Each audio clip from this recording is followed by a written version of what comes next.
Sir, आज BJP ने जिस तरीके से प्रोटेस्ट किया है, देखिए बीजेपी का ये तरीका गलत है। बीजेपी सत्ता में है आज, और सत्ता पक्ष जो है खुद ही भड़काने का काम करता है कि आप विपक्ष की पार्टियों के ऑफिस जाके हमला करो। ये ट्रेडिशन 8-10 साल पहले ही शुरू करी बीजेपी, जहाँ तक मैं समझता हूँ। पहले कभी नहीं था। पहले अपनी पार्टियों वाले प्रदर्शन करते थे, ज्ञापन देते कलेक्टर को, गवर्नर के नाम का, राष्ट्रपति के नाम का, ये होता था। मौन जुलूस निकाल दो। और ये हरकतें बीजेपी, क्योंकि उनका विश्वास हिंसा में है, हिंसक तरीके से उन्होंने ये अप्रोच रखी है। उसी ढंग से इन्होंने कॉल दिया कि आप जाके कांग्रेस दफ्तर पर हमला करो। अहमदाबाद में 2 साल पहले किया इन्होंने, बहुत बुरी तरह से किया था, पथराव किया था वहाँ पर। तो ये इनका विश्वास तो डेमोक्रेसी में है नहीं। ये तो हमारी शिकायत इनसे है। हिंसा में इनका विश्वास है, हमारा विश्वास हिंसा में है नहीं। अब जब उन्होंने कॉल दिया है तो उसको काउंटर करने के लिए तो मैसेज देना पड़ता है, भाई हम आपसे कम नहीं है। इतना ही फर्क है कि तुम हिंसक लोग हो और हम अहिंसा मिसाल करते हैं। इसलिए प्रदेश कांग्रेस कमेटी सब जगह देश भर के अंदर, चाहे जिला हो चाहे प्रदेश हो, ये पार्टी को वापस कैंपेन का एक प्रोग्राम देना पड़ता है कि भाई ये इनका अप्रोच ठीक नहीं है।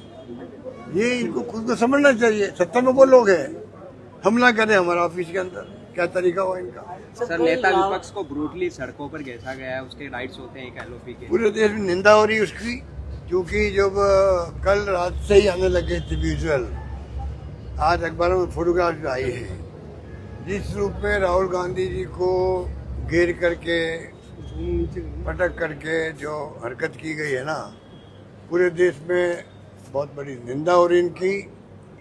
ये हरकत याद दिलाता है जब इमरजेंसी के बाद में कांग्रेस हार गई थी, सत्ता से आउट हो गई थी। उस जमाने में संजय गांधी के साथ में भी कन्नौज स्पेस में ही हरकत हुई थी जो राहुल जी के साथ हुई। उसके बाद में पूरे देश के अंदर इतना आक्रोश फैला, और आक्रोश की चपेट में सब लोग आए, ये बीजेपी वाले हो चाहे वो जनता पार्टी, जितने लोग थे वो सब आए। आखिर में सत्ता से उनको हटना पड़ा और इंदिरा गांधी की हवा चली।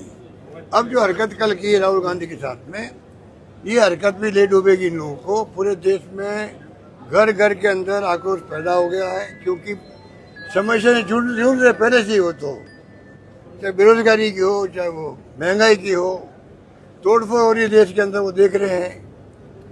कहीं जेसीबी चल रही है, कहीं एमएलए एमपी को तोड़ा जा रहा है, कहीं सरकारें तोड़ रहे, पहले इन लोगों ने सरकारें तोड़ी थी।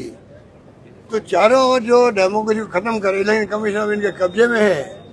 एसआईआर के नाम पे लाखों वोट कट गए और कहा अगली बार दे देंगे वोट। ये बातें जनता भूलने वाली नहीं है।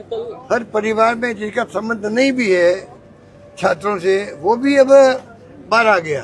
अभी तो वो चुप था, देख रहा था क्या हो रहा देश के अंदर। अब ये घटना के बाद में खुल करके आम जनता, हर परिवार बोलने लग गया है कि ये क्या तमाशा लगा रखा इन लोगों ने। अब मैं समझता हूँ कि अब ये जो है, ये आक्रोश थमने वाला नहीं है, बल्कि बढ़ेगा, क्योंकि जनता समझ चुकी इन हरकतों को, इनके मंसूबों को। ये चाहते हैं परिश्रम भी हम करें। आरक्षण, एक नेशन एक इलेक्शन की बात तो करते हैं, अच्छी लगती लोगों को, पर ये क्यों करते हैं कि मंशा दूसरी है। महिलाओं का आरक्षण तो सोनिया गांधी जी 20-25 साल बोल रही है। हमारी मंशा थी कि आरक्षण मिले, वो तो दे नहीं रहे। अगर मंशा होती तो 542 सीटें जो अभी है उसमें एक तेज दे दीजिए आप, तो हम एमपी हैं या जो भी एमपी है, हमारी सीट हो जाएगी, महिला हो जाएगी। जब कांग्रेस ने स्टैंड लिया है कि अगर 542 सीटें हैं उनमें महिला आरक्षण दे दीजिए आप 1/3, उसमें कई कांग्रेस सीटें जाएगी महिलाओं के लिए जाएगी, वो मंजूर हम करते हैं। पर जिस प्रकार ये हरकतें कर रहे हैं वो आप सोच सकते हो, क्योंकि इनके मंसूबे अच्छे नहीं है, देश हित में नहीं है। ये चाहते हैं देश से डेमोक्रेसी खत्म हो और 50 साल हम ही राज करें चाइना की तरह। ये मंसूबे कांग्रेस पूरा होने देगी नहीं। राजीव गांधी के नेतृत्व में, मैं फिर कहना चाहूँगा तमाम विपक्षी पार्टियों को, बल्कि जो इनके एनडीए में घुसी हुई है, उनको समझ जाना चाहिए कि अब जो है मोदी जी का ग्राफ नीचे आ रहा है उनको धीरे धीरे सोच पैदा करनी चाहिए बाहर आने की, इंडिया गठबंधन का हिस्सा बनना चाहिए और सब मिलकर राहुल गांधी के नेतृत्व के अंदर बिल्कुल बजाना चाहिए।